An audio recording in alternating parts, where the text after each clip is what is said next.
Bienvenidos a este podcast, Charlemos de Derecho. Presentado por Luisa Ramírez y Yesid Santamaría. Luisa, ¿cuál es el tema de hoy? Hoy desarrollaremos una sentencia de la Corte Interamericana de Derechos Humanos, Tristán Donoso versus Panamá.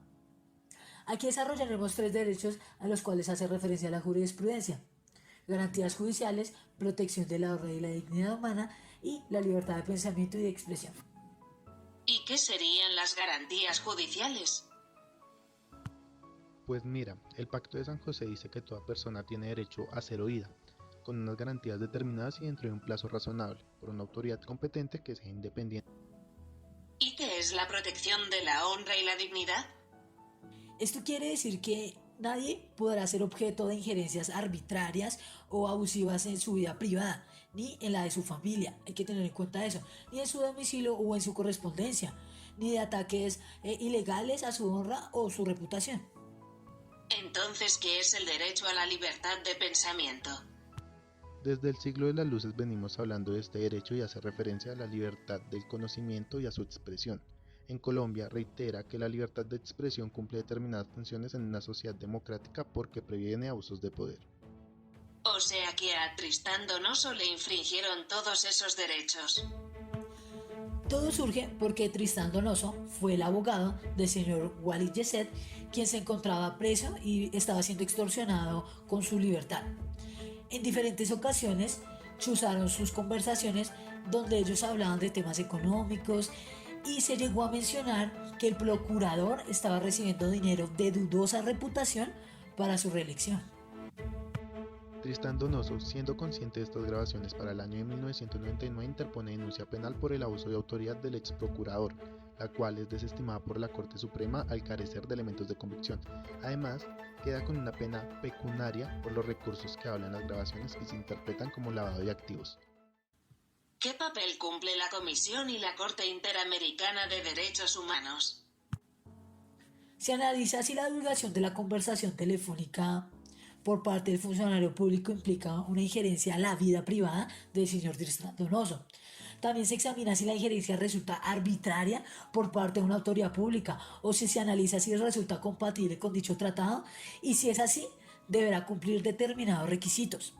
Ahora bien, ¿qué dijeron las partes?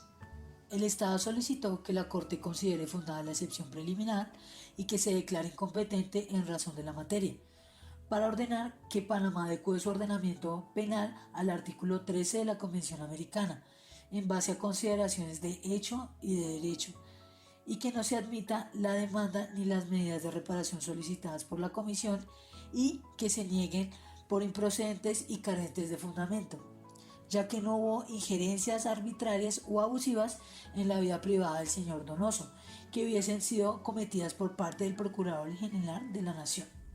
El señor Donoso alega la vulneración de sus derechos fundamentales, solicita que se investiguen y sancionen a los responsables, además exige una reparación adecuada. ¿Cómo fue tomada la decisión? Este tribunal aprecia que las expresiones del ex procurador al realizar esta divulgación pueden considerarse como una afectación a la honra y reputación, incompatibles con la convención, en perjuicio del señor Tristán Donoso, toda vez que la calificación de las expresiones contenidas en ese cassette se puede entender como un plan de difamación. La Corte también concluye que la sanción penal impuesta al señor Donoso fue manifiestamente innecesaria en relación con la alegada afectación del derecho a la honra en el presente caso, por lo que resulta violatoria del derecho a la libertad de pensamiento y expresión. ¿Cuál vendría siendo el estado actual de la sentencia? Se reconoce la vulneración de los derechos alegados y se otorga reparación al señor Donoso y a su familia por parte de la Corte Interamericana de Derechos Humanos. ¿Y ustedes qué opinan? Teniendo en cuenta el catálogo de derechos humanos vulnerados, se denota un Estado negligente como el panameño al momento de investigar la vulneración de los derechos presentados. En cuanto a la Corte, ya encontramos una investigación exhaustiva frente al presente caso, el cual abarca estos derechos y les da la relevancia que merecían y la vulneración a la cual se enfrentó el señor Donoso. Es una jurisprudencia muy interesante porque el conflicto se desarrolla en la vulneración de una serie de derechos. Para la época, es importante destacar que Panamá tiene una carta que se encuentra desactualizada con lo previsto en el Pacto de San José.